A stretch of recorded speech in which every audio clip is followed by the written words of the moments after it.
for medicine safety. This is very personal to me, that you shouldn't share the prescriptions that you're given from your doctor. Then everything from soup to nuts, how local grocery stores are making shopping an international experience.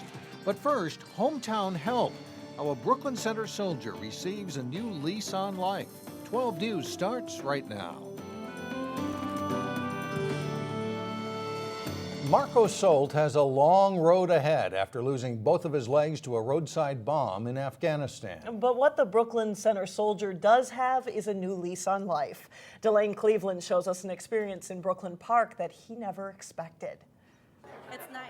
Like, he deserves it. He did so much. Pizza parties are always cause for celebration. Good food. But it's the sacrifice Marco Solt made for his country. They risk their lives for us every day so we can sit here and have our freedom. That packed people into Sammy's Pizza Saturday morning.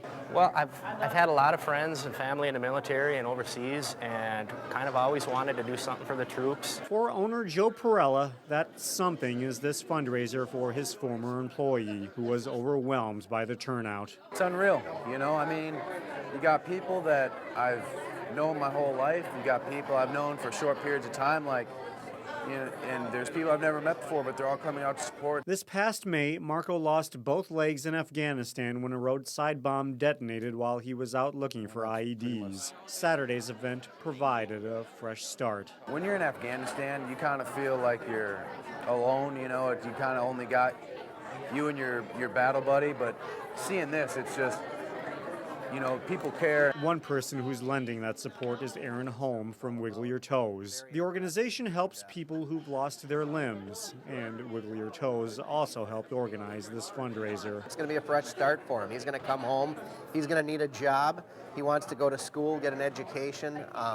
So he's going to need a lot of that, and the money that we raise today should act as a foundation for that. An expression of gratitude that serves as a reminder of the goodness within people's hearts. There's American flags, Patriot Guard outside, fire trucks blocking traffic, you know, people I've never seen before coming out. It's just mind-blowing. In a couple of weeks, Marco will travel back to Washington, D.C., where he will have about another year's worth of rehab. And Mike and Alex, the money that was raised at this Saturday's event will help go toward buying a new house that they hope to make handicap accessible for Marco. A lot of work ahead, but it's good to have friends, and he's got them. Yep, indeed. All right, thanks. Thanks a lot, Delane. I do not blame anyone but myself. That's what a Robbinsdale accountant told a judge in explaining why he helped a local hotel developer cheat the IRS. Michael Murray was sentenced to 18 months in prison. He was also fined $50,000. Prosecutors say Murray signed off on false returns that helped Jeffrey Worth and his Brooklyn Center company avoid paying millions in federal taxes to fund a lavish lifestyle. According to the judge, Murray's crime was unusual because he did not gain financially from it. There's a guilty verdict in a large drug ring that involved a Brooklyn Park home. Prosecutors say this home in the 7900 block of Xerxes Court North was used as a stash house to smuggle meth in from California. That house was used by a suspect who prosecutors say was associated with a Mexican drug cartel. Suspect, 37-year-old Pedro Ayala Leyva, was found guilty after an 8-month investigation. Prosecutors will seek a 30-year prison term when he's sentenced next month. A proposed apartment project criticized by neighbors now suffers a funding setback. The Minnesota Housing Board has rejected a funding proposal for the Compass Point Apartments. It would be a 4-story tall building at 62nd Avenue and West Broadway. Some neighbors are opposed, saying it's too big and it would hurt property values. The developer may reapply for the funding. But first, City Manager Kirk McDonald says the City Council may want to work with the developer on issues like the height of the building and adding more green space. A medicine disposal program that's been in effect since March has proven so successful that Hennepin County is expanding it. The county added 3 new locations to safely dispose of prescription medicines. They are in Brooklyn Center, Minnetonka, and Edina. And Cassie Bonstrom spoke to one Hennepin County sergeant who knows firsthand how a program like this can save lives. Unlock it. One of Sergeant Jennifer Johnson's weekly tasks is emptying out the medications collected in this Spring Park drop box. This is just 2.5 days worth. She knows that every bottle in this bucket means one more bottle that won't end up in the wrong hands. Kids these days are finding the medications, they're stealing it from them. They're experimenting with it, they're taking it. We don't want kids to do that. For Sergeant Johnson, this is more than just a job.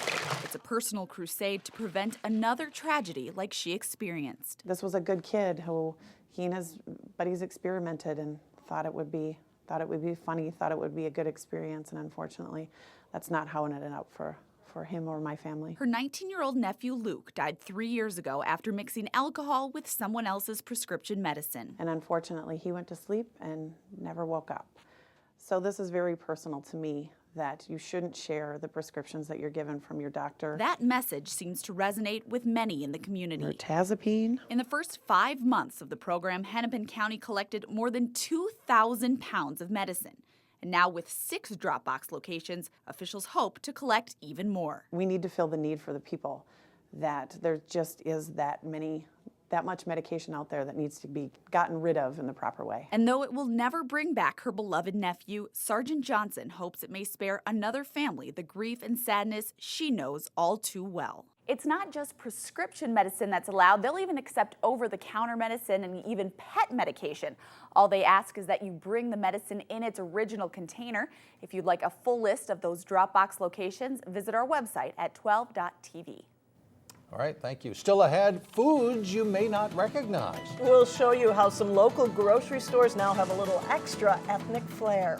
And later in sports, Osseo takes on a conference foe in the first round of the section football playoffs. We'll have some highlights. But first, it's your AccuWeather forecast.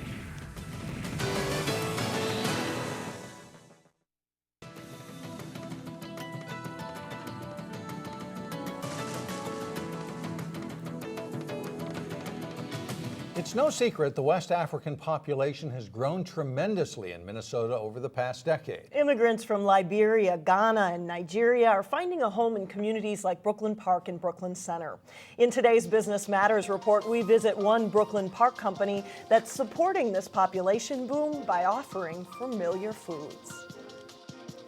At the Brooklyn Park Cub store, tucked in the ethnic food aisle and just under the Swedish treats, there's a brand new arrival from a different part of the globe. I want to keep the customers in our store, so if we can provide what they're looking for, they're going to shop here. Close to a dozen West African foods, from fufu to palm nut soup, are now on the shelves at metro area Cub Foods.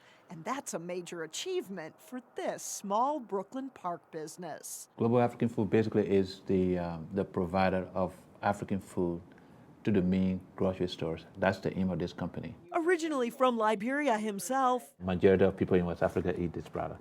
James Sinigular started this food wholesale business 3 years ago, distributing African products to small ethnic food stores first for a growing market of customers. Over the past 10 years, we have seen about 100% growth in the African population in Minnesota. Getting a few of its foods into a major store like Cub is just the beginning for this small business with 4 employees. It's one thing to get it there, and then for people to know that it's there. So we want to make sure that people know that the food is there so they can go and get it. At the Brooklyn Park Cub, Sounds good. I've ordered that a couple times already. grocery manager Ken Roberg says he's already had to reorder a few items as customers find their way to the aisle. Cornmeal is big. That's good news for a small business that would eventually like to see more than just a couple of shelves filled with African foods. If it is successful, we try to take it nationwide. And Global African Foods currently supplies 26 stores in the metro. 16 of those are Cub Food stores. Coming up, why Halloween has some people shrieking in Brooklyn Center. But first, in sports, Totino-Grace's football team battles a tough opponent as the Eagles look to get back to state. John Jacobson with that and more when we come back. John Jacobson with sports now, and the section football playoffs continuing this week. It just gets more and more exciting as they get closer to the end. We've got some good teams still alive, and some of those, unfortunately, are going to be eliminated this coming Friday night. Wayzata's football team closed the regular season with a shutout of Eden Prairie in a rematch of last year's Prep Bowl. The Trojans had little trouble in their playoff opener in Section 6 of Class 6A. Number 2 seed Wayzata hosting number 7 seed Minneapolis South. Already up 7-0. The Trojans added a lead. Joey Colpeen in on the 1-yard touchdown to make it 14-0, and they're just getting started on a long night for South and Coach Lenny Sedlock. Tanner Bedard takes the handoff and bursts through a big hole to get in from 10 yards out. Wayzata's up 21-0, still in the first quarter. Cortez Ford battles his way into the end zone for a 9-yard scoring play. South just can't stop the Trojans. It's 28-6 Wayzata after the opening quarter. Ford adds another touchdown in the second quarter as Wayzata rolls to a 62-6 win over Minneapolis South. In Section 5 of 6A, Champlin Park hosted Centennial. Early second quarter, Michael Sales takes the handoff for the Rebels, makes a nice cut, breaks some tackles, and appears to get into the end zone. They mark him down at the half-yard line. He'd score from there. Rebels trail 7-6 after missing the extra point. Sales finds the end zone for his second score late in the first half. Rebels make the two-point conversion to lead 14-7 at the half.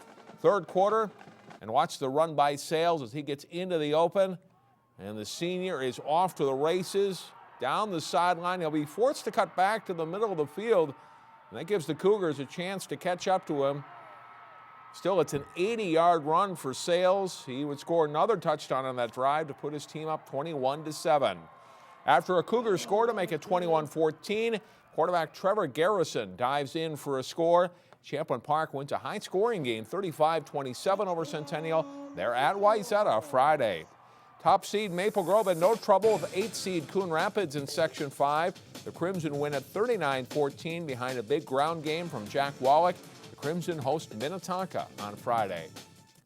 The Osseo football team experienced an on-field defeat for the first time in their regular season finale in a hard-fought battle with Totino-Grace. That game helped prepare them for the playoffs. The Orioles hosting Anoka in the first round of section play. Garrison Gallard throws the fade to Javon Stevens, who juggles it but hangs on for a 20-yard touchdown. Osseo takes a 7-0 lead over the Tornadoes in the first quarter. Still 7-0. Osseo's offense looking stagnant until Troy Cray fakes the punt and takes off, making a nice cut to get to the first down. Get the first down with an 18-yard run. It set up a Cray touchdown, and the Orioles lead 14-0 at the half. Third quarter, Osseo strikes quickly. Bridge Tussler follows some good blocks and darts in for a touchdown to extend the lead. Next time out of the Wildcat or Bridge Cat formation, as they call it, Tussler takes the snap, gets a couple of blocks, and he is gone in this one. 74 yards in all for a touchdown. Osseo wins 28-7. They'll host Eden Prairie on Friday. In Class 5A, Mahtomedi traveled to Totino-Grace. First quarter, Kez Flomo carries it in from 4 yards out to give the Eagles a 7-0 lead. Second quarter, the Zephyrs get on the board. Jackson Hull scores on the short run, 7-6 after their extra point try failed. Later in the second quarter, a fourth down play from Mahtomedi. This time the Eagles get the stop on Hull. A huge defensive stand for Totino keeps the score, 7-6 Eagles at halftime. Jeff Ferguson's team gets a little breathing room in the second half. Flomo, nice cut back up the middle to score his second touchdown of the game, and it's 14-6. And they had a late touchdown. Mason Kalazewski scores to make it 21-6. Totino-Grace hosts Spring Lake Park in the section final on Friday. Cooper and Providence Academy also advanced to their respective section finals with wins on Saturday night. Much more on those teams' preparations, all those teams, as they get ready for Friday night later this week on 12 News. Big week, yes. Yes, it is. Thanks a lot, John. In local vote 2012, Brooklyn Center voters will elect 2 people to the city council, including 1 new member. That's because longtime incumbent Kay Lasman is not running for re-election. 3 people are running for the 2 seats: Chris Lawrence Anderson, incumbent Lynn Miskowski, and Renita Whicker. Hi, my name is Chris Lawrence Anderson, and I'm running for Brooklyn Center City Council. I have lived here for 26 years. My husband and I chose Brooklyn Center because of its location, tree-lined streets, and 458 acres of parks. We chose to stay here and raise our 2 children. I'm running for City Council because I want to help lead Brooklyn Center into a prosperous future. I want to fill our vacant homes and businesses, to reduce property taxes, work toward inclusion of everyone, and see the reputation of our city restored to its glory days. I love Brooklyn Center and have been a dedicated volunteer since 1999. If elected, I will be honored to serve you and will be a hardworking and loyal ambassador. Join me in uniting Brooklyn Center. Please vote for me on November 6th. I'm Brooklyn Center City Council member Lynn Miskowski. As a 40-year resident of Brooklyn Center, I know that Brooklyn Center is changing for the better. Redevelopment is bringing jobs, increasing our tax base, and creating hope for resurgence. As a city council member, I know we face challenges, limited resources, vacant properties, and the need for living wage jobs. To ensure that all our residents and businesses will prosper from Brooklyn Center's revival, our city must take pride and draw strength from our diversity, continue to reduce crime and maintain our neighborhoods, invest in our kids through high-quality out-of-school time activities, and continue our history of sound fiscal management. This November 6th, vote for Lynn Muskowski for Brooklyn Center City Council. I'm Renita Wicker. I filed for candidacy on the City Council because I hope to reach goals of making the city attractive for jobs with livable wages, restore family homes from foreclosures, sustain clean air and water for a healthy community, register voters, welfare of our youth and senior citizens, access to health care opportunities for diverse communities, enforce safety of our kids, and I will consider it an honor and privilege to serve on the Brooklyn Center City Council. Thank you. I'm Renita Wicker, and I would appreciate your vote on Tuesday, November 6th. And this Tuesday, we will start looking at the Robbinsdale School Board candidates. Well, still ahead, a not so frightening thought about Halloween. We're back in just a minute.